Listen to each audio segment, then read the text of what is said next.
learning computation mechanics. Okay. However, there are some what I would call unique challenges. And among these, for example, computing nodes can exhibit actually speed variations. They could be unreliable, nodes could fail. And I would say more recently, in the last few years, the so-called spot pricing has emerged as a paradigm within cloud vendors. And that is actually very, very applicable to the content of this talk, as I will explain. So here's a graphic of the variation of worker speed within AWS. And so these are actually the lowest class of machines, I think, that you can get within AWS, which are essentially free, called T2 Micro. And so this is a simple thing that we experiment that Anindya performed. So you take two random matrices of size 4,000 by 4,000 and just multiply them. And you do the same job basically across 400 workers and 100 runs of them. And this bar represents, how much variation there is in the computation time of the same job. And so as you can see, depending on, there is a variation from about 5.85 seconds to 8.71 seconds. I mean, so there are a few machines that occasionally can take very long. The other dimension which I had alluded to previously was this notion of spot pricing. So if you look at Google Cloud, so if you go to Google Cloud, and this is like a kind of a picture snapshot from the Google Cloud website, what they call a preemptible virtual machine instance. So these so-called spot VMs, they are machines which cost a lot less, and you can essentially run computation for a very long time on them. So previous version you could only run for about 24 hours at a time, but now you can run much longer. And the price discount is about 60 to 91% compared to the price of a standard virtual machine. The catch is that the compute engine can preempt or basically stop these instances if it needs to reclaim those resources for other tasks. And so the point is, and this is again, a screenshot from their website, it says that if your apps are fault tolerant and can withstand possible instance preemptions, then preemptible instances can reduce your compute engine cost significantly. So in other words, if you're willing to deal with the possibility that your machines on which you're doing your computations can fail, then you can actually save a lot of money. And actually, a lot of the computation in my group that people are doing on AWS, we are actually using the spot pricing. So the kind of current line of work in my group is how can coding techniques, and coding techniques, when I say coding, I mean coding theory, address these issues within distributed computation. So broadly speaking, that is the focus of my work. And so this talk is going to be mostly about distributed matrix computation. So basically two standard problems. One is matrix vector multiplication, where you're computing A transpose X, or matrix multiplication, where you're computing A transpose B, in the regime where these matrices are very, very large. So the matrices are so large that maybe because of either memory constraints or speed constraints, you cannot do it on one computer, and you have to do it in a distributed fashion. The point is, like, if you do it in a quote unquote naive way, then the slowest worker node could end up dominating the overall execution time. So I mean, if you go back to that, that AWS plot that I had, so if you have to wait for, let's say, the worst worker to complete, then it can take very, very long. So you need something smarter. So let's take this example. So here is this example of distributed matrix vector multiplication. So you imagine that you have a very large matrix A and a corresponding vector X. And suppose that it is too big to use just one node for computation. One of the standard ways in which you can do is you simply do a block column decomposition of A. So you get 3 block columns, which are A0, A1, and A2. And so you could, for instance, assign worker node 0 the task of A0 transpose X, and so on and so forth. So 3 different tasks. The problem with this is, of course, imagine that even if one of the workers is slow, then that is going to dictate your overall job execution time. So this could be a problem. And so, some time back, about 2-3 years ago, there was this idea of so-called coded matrix vector multiplication. So what does this mean? So instead of chopping your matrix A into 3 block columns, now you chop them into 2 block columns and assign worker node 0 A0x, A0 transpose X, worker node 1 to A1 transpose X, and worker node 2 to be, in fact, the sum of these guys times X. All right. So what is the advantage of doing this? So basically, these are the individual responsibilities of the nodes. And the advantage, of course, is that the master node can decode as long as any 2 worker nodes complete their tasks. So basically, if worker node 1 fails, you have a copy of A0 transpose X, and A0 transpose X plus A1 transpose X. You can simply, calculate A1 transpose X from. And, just by inspection, you can verify that this property would hold if any one of the worker nodes fails. So the kind of overall problem statement here is that you're given a certain number of worker nodes n. You're given a storage fraction gamma A of a worker node that stores submatrices, or let's say encoded submatrices from A. And likewise, a storage fraction gamma B of a worker node that stores encoded submatrices from B. And the master node, depending on, so if it's matrix vector, then only, you're only going to store encoded submatrices of A. If it's matrix, you're going to store both A and B. And the overall goal is to either calculate A transpose X or A transpose B. What are we trying to optimize?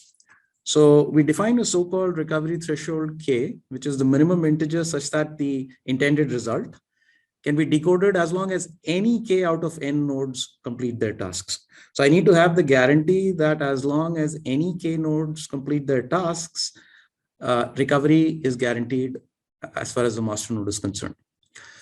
So basically what is going to happen, so just to maybe emphasize that point, every worker node is going to do its own computation and send the result back to the master node. So A0 transpose X is sent back, and A0 transpose plus X plus A1 transpose X is sent back, and then the master node does some decoding. Yes, question? Was there a question there or? Oh, okay, sorry. All right. So let me then move to the basic idea of this work that was presented about 3 years ago or so. This idea of matrix multiplication using a so-called polynomial code. So the idea is as follows. So here's an example. So you're trying to compute A transpose B. You do a block decomposition. You divide this into 2 block columns. You divide A into 2 block columns. You divide B into 2 block columns. And what you're trying to recover is all these 4 submatrix products. And the one way to do it is to say that the master node actually evaluates 2 polynomials. It evaluates A transpose, A0 plus A1 times I. So I here is a scalar. Imagine just as a, it could be just an integer, and similarly, it computes B0 plus B1 times I square.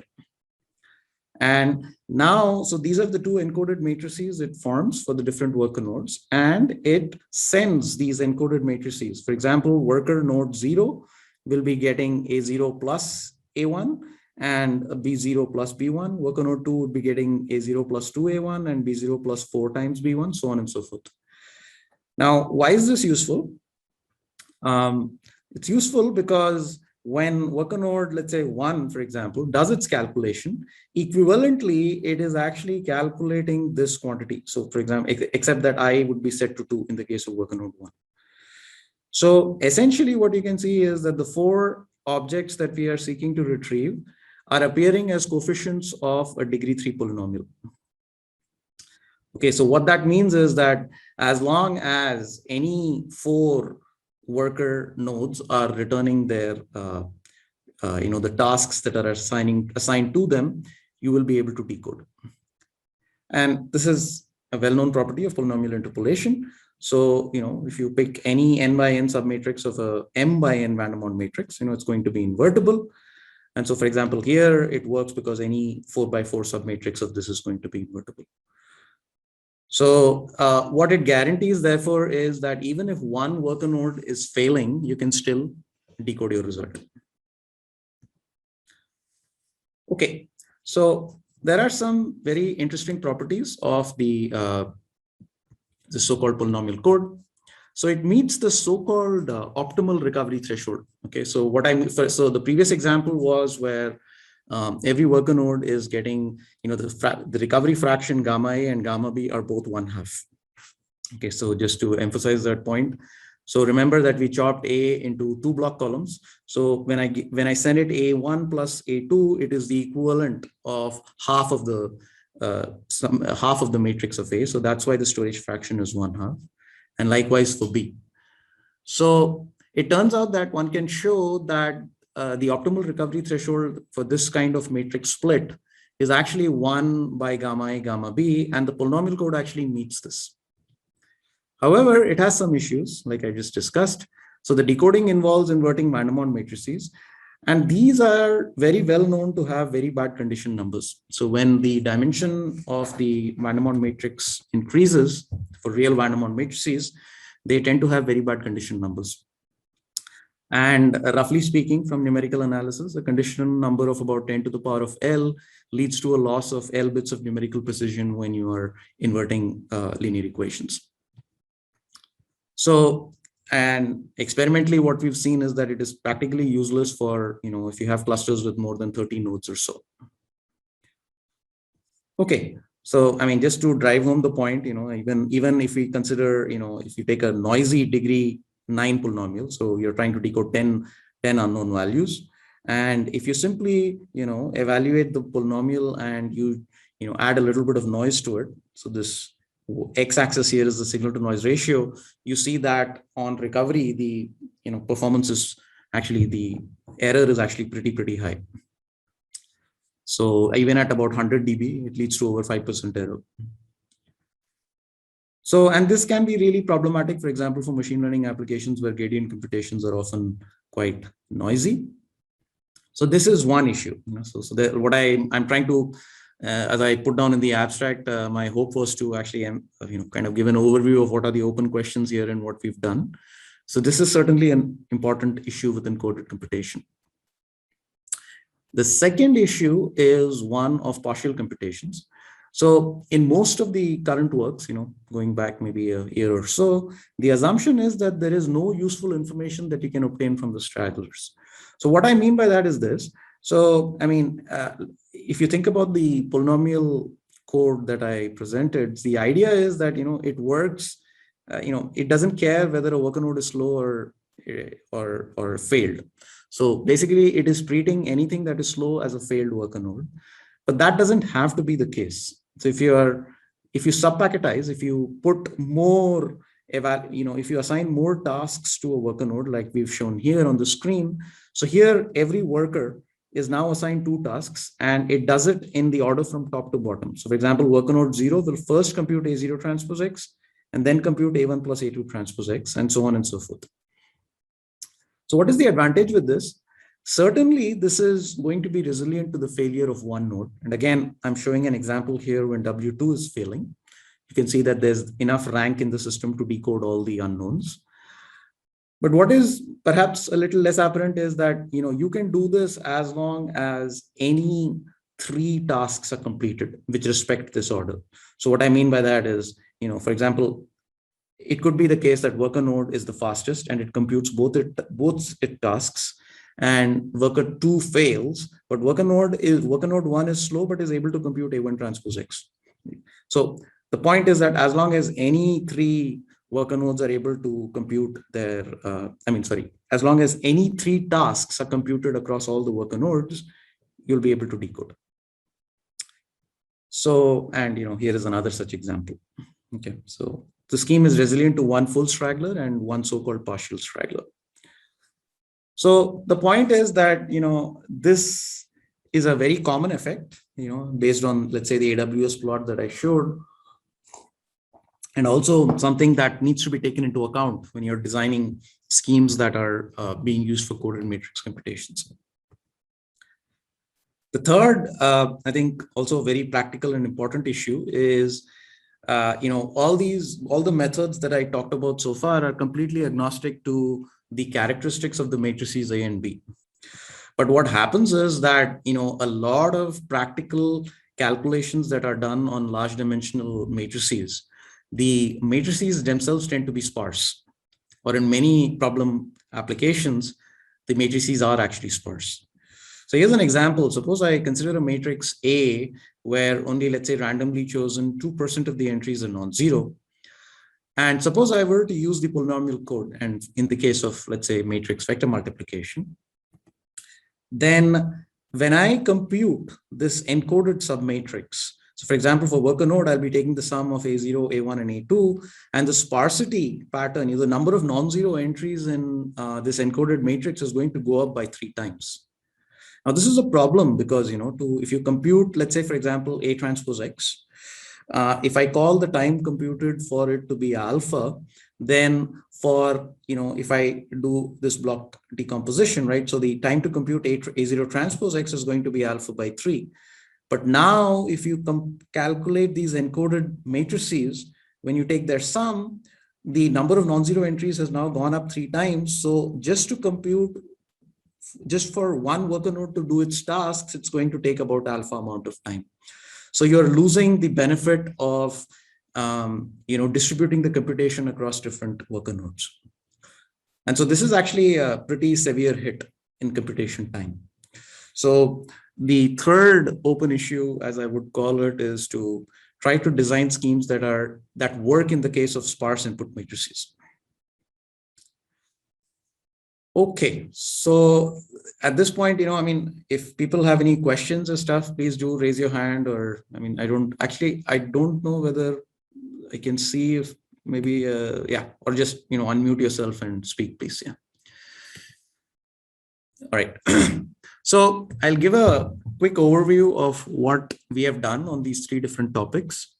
So as far as numerical stability goes, our work has resulted in, I would say some of the first provably numerically stable schemes for coded matrix computations in the regime when the number of stragglers is small, or you can treat it to be a constant as far as n is concerned.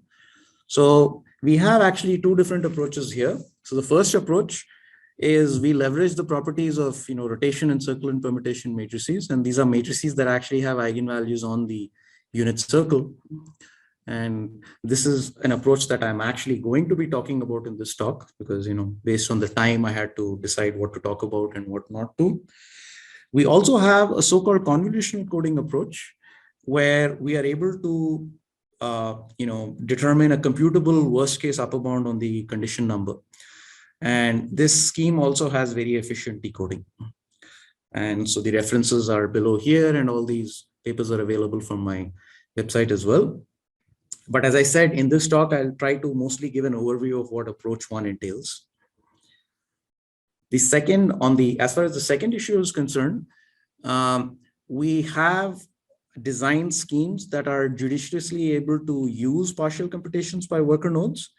And I guess the upshot of this is that slow worker nodes can still prove to be useful. So you don't need to think of them as just completely failed nodes. And we define a new figure of merit for this, which I will discuss later on in this talk. And we construct schemes that, just like the recovery threshold, so remember any k out of n worker nodes complete, right? So that is a figure of merit for coded computation, the recovery threshold. We define a new figure of merit. And we try to design schemes that meet this, try to optimize this figure of merit. We have several schemes that in some cases actually meet computable lower bounds as well. So finally, we have schemes with provable performance where the weight of this linear combination is low. So if you think about the case of sparse input matrices, you do not want to create encoded matrices where you're combining too many of the submatrices. And so we are able to develop schemes where we are able to carefully tailor the weight of this linear combination. And I will, show some numerical results for all of these as well. Okay, so with that, I'll start talking about the first aspect, which is on numerical stability. So this is work going back to Pan from 2016. So here is a Vandermonde matrix, which is, let's say, of size m by m, with parameters that are denoted by SI from, so there are m parameters, and this is the general structure of the Vandermonde matrix. And what the work of Pan shows is that real van der Waals matrices, basically there is really no hope, in the sense that the condition number, which is the, just to emphasize, the condition number is the ratio of the maximum to minimum singular value of the matrix. So for real van der Waals matrices, the condition number is actually exponential in M. So, you can't really do much about it. So even for complex van der Waals matrices that have parameters that are not on the unit circle, so which are not of the form e to the, I something, the condition number is still quite bad, but the precise statement is somewhat more technical. So I guess the overall message of Pan's work is that if you want van der Waals matrices to be reasonably well conditioned, then all their parameters need to be on the unit circle. Okay. And so the question is then, so can we do coded matrix computation by using parameters on the unit circle? So here is just a schematic of that. So, what I've said is, so for example, you could choose the, let's say omega 4 to be the fourth root of unity. And could you, for example, do your evaluations at complex points, right? So omega 4 would be, the fourth root of unity. And the answer is you don't want to do that, right? Because yes, you will get the better conditioning of complex van der Waals matrices, but we know that complex multiplication is 4 times costlier than real multiplication. So for instance, here, when you are, suppose that A is a real matrix, when you take this evaluation at this complex point, you are eventually going to end up getting a complex matrix. And so that is going to increase your computation time. And so the one-line summary, I would say, of this part of our work is that we are able to get away with only real computation. So we don't have any additional overhead in our work. So we are doing purely real computation. We don't take any hit because of complex parameters or anything like that. But we are able to leverage the conditioning of van der Waals matrices on the unit circle. Okay. And the specific theorem that we can show in this work is that if I have a M by M van der Waals matrix, and where these van der Waals matrix parameters are a subset of the qth root of unity, and Q here is strictly larger than M, then the condition number of this matrix is upper bounded by something that grows as Q to the power of Q minus M plus 6. This constant can actually be made 5.5, but that's immaterial. So the point is that this upper bound is polynomial in Q, where Q minus M is a constant. Okay, so at least it's not growing exponentially in, as long as Q minus M is a constant, then this is just polynomial in Q.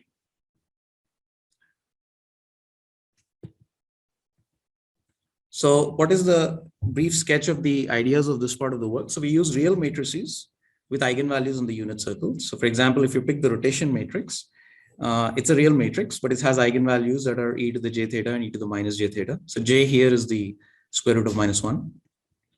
We can also use L by L circle and permutation matrices. These also have eigenvalues on the unit circle. And you can use this circle and permutation and its powers.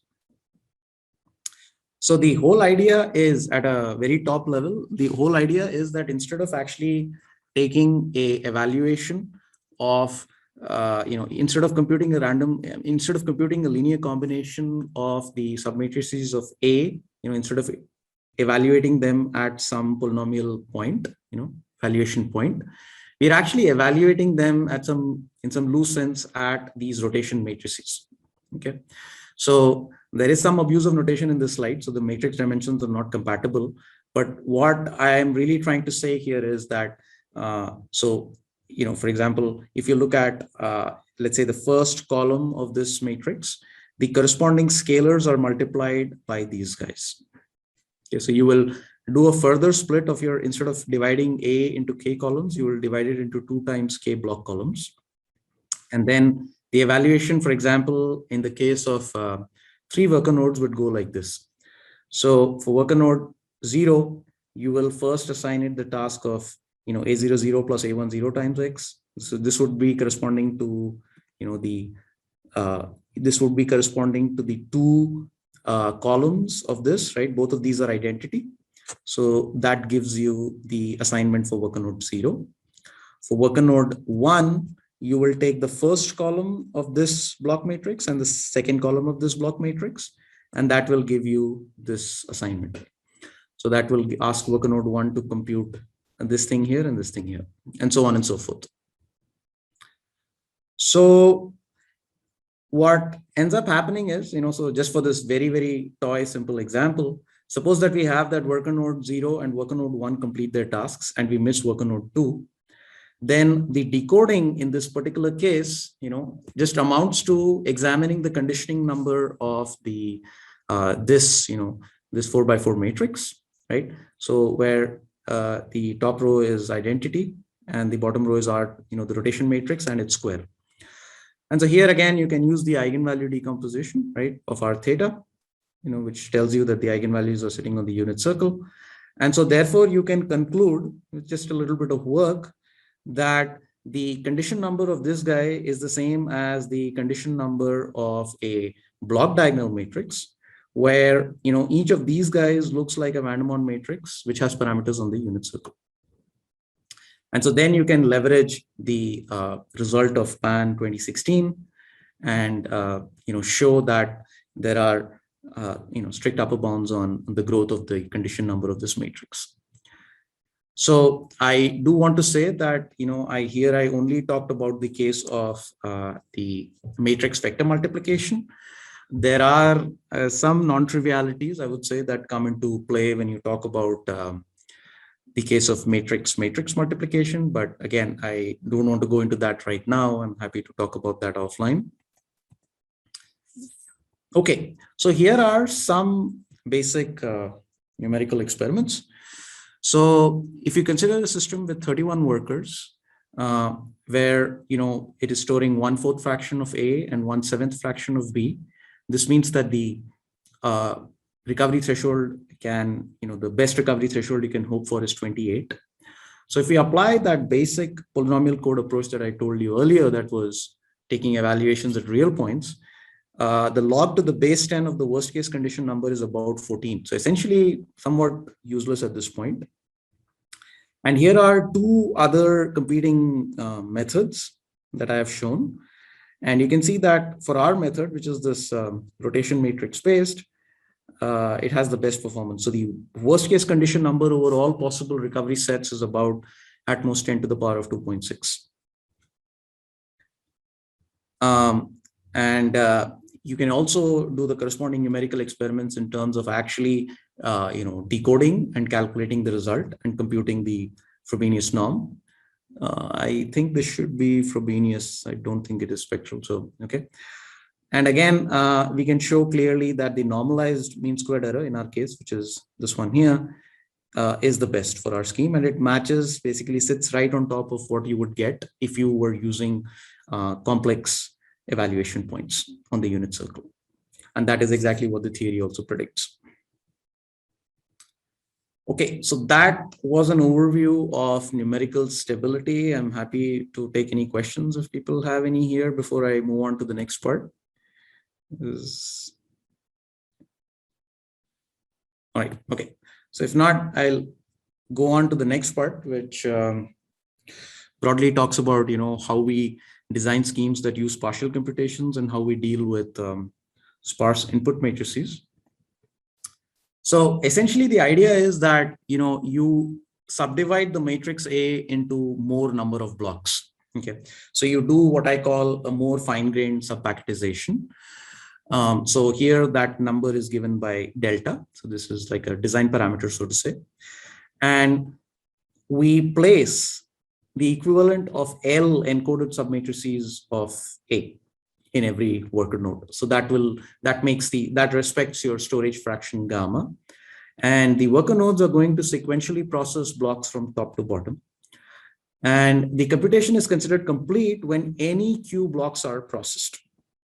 Okay, so in other words, I don't care about whether a worker node is living or whether it's failed.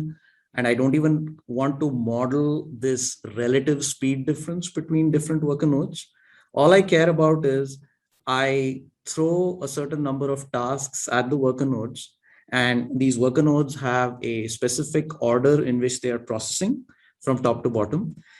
As long as respecting this sequential order, if any queue of the tasks are completed and I'm able to recover my task, and I consider this to be in the worst case, the worst case number of queue tasks, then I will call that as my figure of merit. So this ratio, I know that I need to finish at least delta tasks, because before that I will not be able to recover my intended result. So this queue in general will be greater than or equal to delta.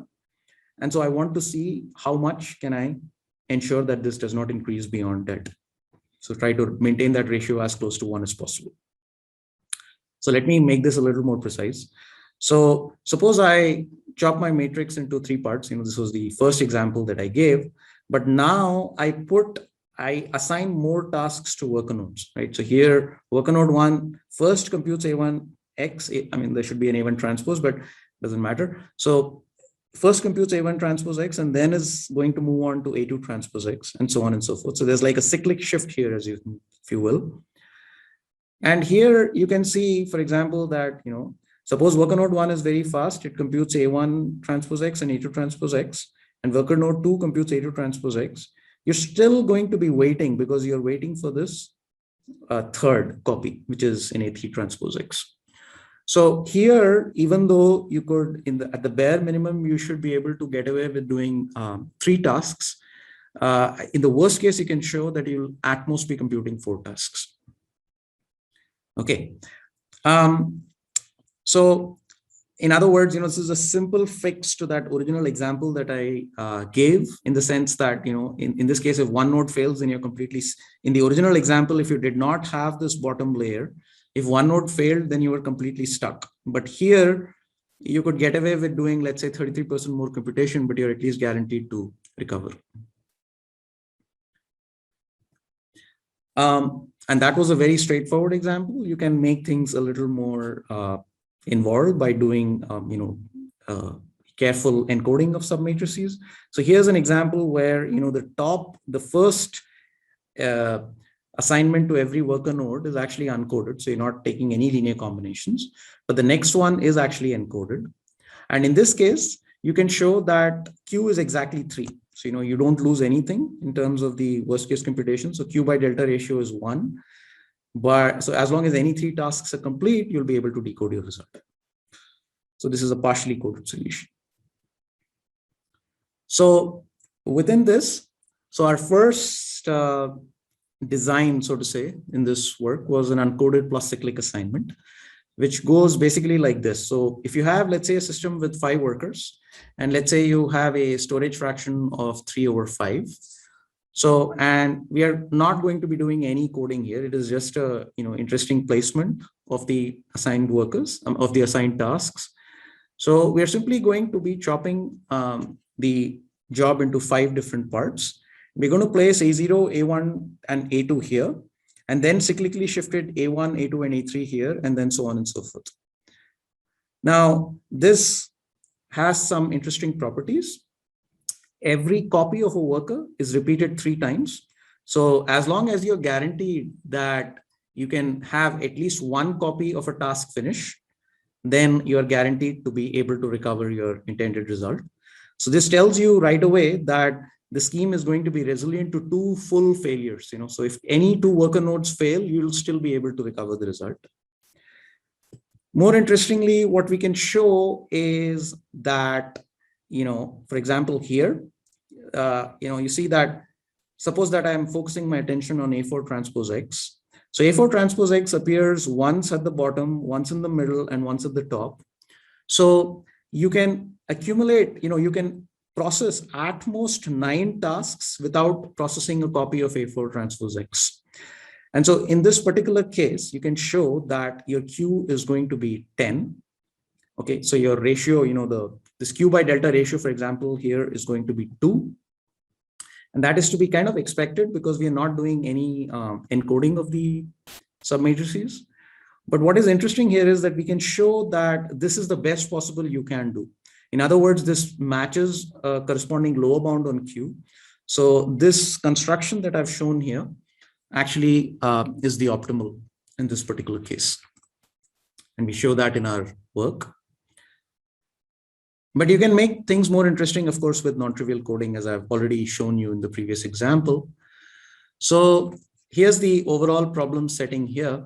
So there are n workers with storage fractions of 1 over Ka and 1 over Kb. This is exactly the setup that was considered in the original polynomial coding work.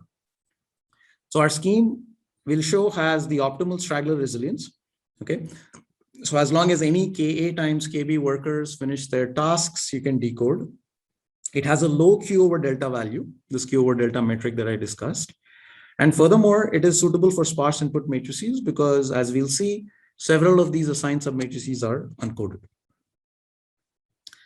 So what are this, like a brief sketch of the ideas here. So we, again, the main idea is subpactization. So we are going to chop A into the least common multiple of n and Ka submatrices. We are going to partition B into the same as before. So K times Kb submatrices. And we are going to divide the submatrices of A into a certain number of classes. So we call this a class decomposition. And what we'll see is that the coding for the A submatrices is only performed within a class, and that ensures that its weight does not go too high. Whereas the B submatrices are always going to be coded. So here's an example. So so there's two more ideas. So instead of a cyclic assignment, we use a so-called block cyclic assignment. So the submatrices of the different classes are assigned in a block cyclic fashion. And most of these assignments for the submatrices of A are going to be uncoded, whereas some are going to be coded. So here's an example. So again, we are going to consider a system with 5 workers. Gamma A and gamma B are going to be half. This is exactly that setting that I considered earlier. My delta A, which is the number of parts I divide A into, is going to be 10, and delta B is just going to be 2. So that means we are going to have 5 classes into which we can divide the submatrices of A, which we are then going to start placing in our worker node. So worker node 0 is going to get C0 through C4. The encoded submatrices of B are kind of very straightforward. So you just chop it into 2 parts, B0 and B1, and you compute random linear combinations here. So these R0 and R1, these are all random real values. Okay, so you can choose them, for example, from a Gaussian distribution. So here I will the assignment is more tricky for A. So I choose to assign C0 through C4 here, and then I will do a block cyclic shift instead of just a cyclic shift. I will move C2, C3, and C4 to W1, and then I keep going like that. Okay, so only this bottom layer, this bottom C4, the last assignment in every worker node is going to be coded. Everything else is going to be uncoded. So, to make it more explicit, instead of just talking about classes, in this particular case, this is going to be the assignment. So I'm going to divide A into 10 worker nodes. The first 4 assignments in every worker node are simply going to be, so when I say this, what I mean is worker node 0 is first going to compute A0 transpose times this matrix. Then it is going to compute A1 transpose, then this matrix, and then A2 transpose, so on and so forth. And finally, it is going to compute this matrix times this matrix. And every worker node is going to operate in the exact same way. Now, this assignment has some very nice properties. So if you think about a particular class, which for example, C3 corresponds to the class that contains A3 and A8, it actually appears in every one of the locations, in every one of the workers, and in every location as well. So, for example, A3 here appears at the top, and then at the next level, and then at the next level, then at the next level, and then finally at the last level.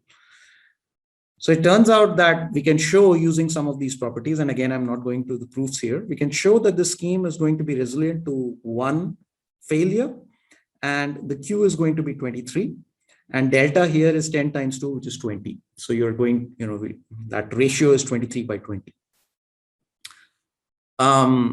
So I want to emphasize that this matches the optimal straggler resilience. So here are the 2 top-level theorems that we can prove in our work. What the scheme that I just talked about. is optimal in the number of stragglers. So as long as any Ka times Kb workers return their results, we can decode the result. Furthermore, we have a fairly complicated expression here for Q. So this, I mean, we can actually do an exact calculation of the worst case number of tasks that need to be completed before you can ensure recovery. But I mean, perhaps this is not very insightful, but if n and Ka are co-prime, so they don't have common factors, and let's say if we are operating in the regime where the number of stragglers is small, then Q by delta is going to be approximately 1 plus S divided by N. So in most practical scenarios, this number S by N is going to be quite small. Okay. So those are the properties of our scheme. Furthermore, I want to emphasize that our scheme preserves sparsity. So why is that? So if you think here, every worker node has actually 4 uncoded and only once coded submatrix from A. So in other words, when you're calculating A0 transpose this guy, yes, there is coding here, but A0 is not coded. So that brings down the overall computational effort that is expended by the worker nodes. And again, by some, and I'll show some experimental results for this as well. And again, for this also, we have a theoretical result. We can show that the storage fraction of the coded A submatrices is exactly 1 by Ka times S divided by N. And I want to emphasize again that S divided by N is pretty small. So here is a numerical experiment. We chose 2 sparse matrices and, again, we are operating over AWS. And so the dense coded approaches, which include, for example, this polynomial code approach, this sigma here represents the sparsity level. So you can see that the worker node computation time is actually significantly higher for the other methods. Whereas for our methods, let's say at 98% for the proposed scheme, the worker node computation time is actually much smaller. I mean, it is still more than what you would get with absolutely no coding, but you still can control it significantly. And here are some comparisons of the exact Q over delta values and the worst case condition numbers. And this is a slightly different example. There are 18 workers here. So again, we can actually control this Q over delta metric, and we also get very good condition number, worst case condition number. Okay, so that, kind of was an overview of the partial computations and the sparsity, how to address sparsity. So I think I'm at about 12:52. So I think that's about all the attention I can hold for most people. So I'll start by, just to just going over the conclusions again. So I think overall coded computation is a viable approach for some of the challenges within distributed computation, specifically with respect to this variability in worker node speed. And I think, I certainly know that both AWS and Google Cloud have this so-called spot pricing. And you can save a lot of resources if you're willing to deal with uncertainty in the computation. So I think, this is a very nice application of whatever we are doing as far as spot pricing is concerned. But the point I want to make is that, it is not just a direct application of what is known in classical coding theory, but requires examination of these techniques from different angles. So for, the 3 angles that I talked about was numerical stability, partial computations, and basically controlling the weight of the linear combinations, with a view towards sparse input matrices. So I think there are a lot of very interesting questions here, and I think people are just, I would say, somewhat scratching the surface. I think there's lots of new questions.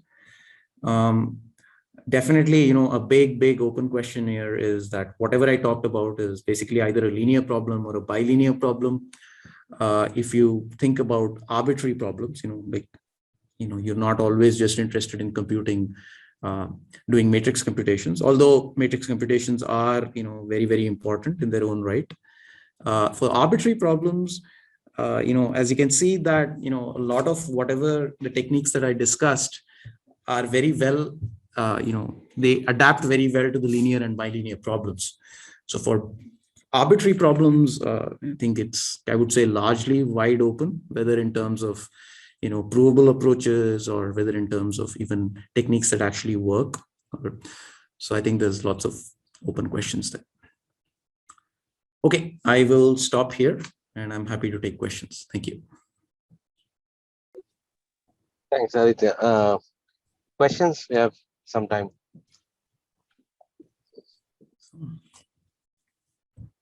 Please. I just wonder, is it very nice, when you do this distributed computation, you use some linear combination of different matrices? Yes. Whether there is a room to optimize those different weights? Yeah, so that's a great question. So one is, of course, like I said, you want numerical stability. So let me go back to sharing my screen for a minute. So there are, competing, what I would say, things that you're trying to achieve here. So if I go here, right? So in this case, we don't actually, here we actually just choose these coefficients, for example, C0, C1, C2, C3, R0, R1, R2, all these just randomly.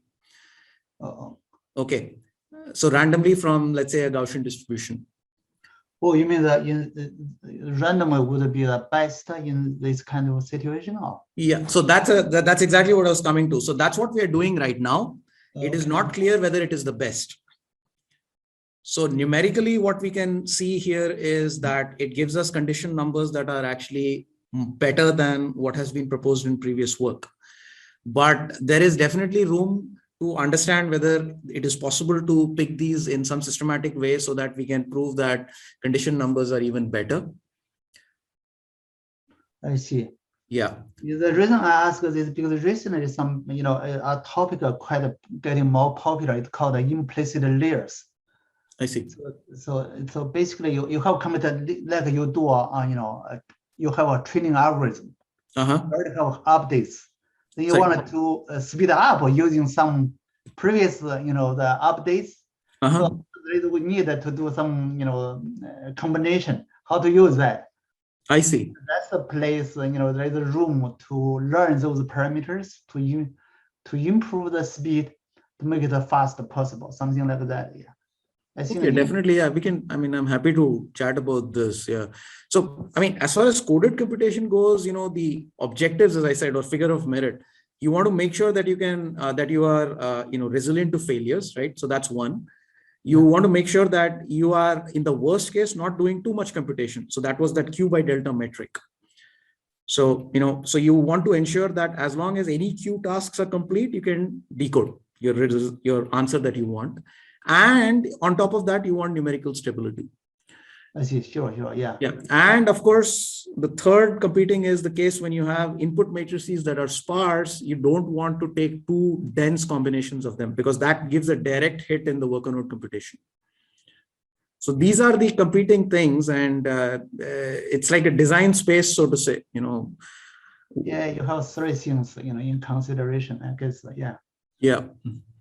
But as I said, the case of arbitrary computations, I think, is wide open. I think there's lots of interesting questions there. So, okay. So I'm not an expert at all in this, but I was just curious. So, is communication is a factor here? Like of course the agents do not talk to each other, but like the central node that is orchestrating these things, like are there how much communication you need back and forth? Is that a thing, or it just does not matter? It's not a constraint. There is no back and forth communication. So there is two aspects, right? So initially the master node has to create these encoded matrices and send them. So let me go back to sharing again here. So for example, let's just take this case here, right? So master node will have to do this block decomposition that is basically free, right? It's just going to chop the matrix into A1 through A10 or A0 through A9. Then it will have to transmit the A0 through A3 to worker node 0. And it will also, master node will also need to do this calculation, C0 A4 plus C1 A9. and transmit that. So yes, at the beginning, when the master node is assigning the worker nodes the tasks, there is going to be one-way communication from the master node to the worker nodes. Okay. And the reverse communication is, as for example, when worker node 0 is done with calculating A0 transpose this matrix, right, the encode, then it will send that back to the master node. So yes, there is that level of, but I think that is basically it's very low, so it's not a not a showstopper. So it's like the other factors are much more important, it seems. Right. So the assumption is that the computation time takes much longer. For example, But, and I also, I mean, if you want to distribute the computation, I don't think it is, I mean, you can really avoid this in some sense. There are, that said, there are different ways in which you can make this work, so the polynomial interpolation the polynomial approach that I talked about, you can actually make it work in a slightly different way. And that leads to, a different trade-off in terms of the worker node computation and the communication as well. So, and what about privacy? Is there a privacy? Oh yeah, so that's a great question. Actually, there is. So this scheme, for example, would not be private at all, right? Because so that's a great question. And because you're kind of sharing across. So I was curious, like, is there other people looking at the privacy? Other people have looked at it. So, for example, one formulation. Yeah, so I should say that I did not talk about security and privacy at all. But one formulation people have studied is to say that, look, I am a master node. I'm distributing this computation. So, but worker node 0 should not learn anything about A and B when it is doing the calculation. So one way in which, roughly speaking, what people have done is that, okay, you add some randomness to A and add some randomness to B. Sure. And do it in such a way so that, worker node 0. Some differential privacy at least, Yes. But you choose the noise in such a way so that you can cancel off some worker node noise against another worker node noise. Yeah. So that has been, so that is another aspect which I did not actually talk about. Sure. But, just to maybe say one last thing about that question that you raised. So let me just go to the initial, here. So, so the way I structured this computation, or the way these people structured this computation, everything that you need is appearing in the coefficients here, right? So like you need to recover all these 4 coefficients to recover the answer. But you don't have to do it this way. You can structure it in a different way so that, the entire computation is available in one coefficient and the other coefficients are noise or something that is not required for you.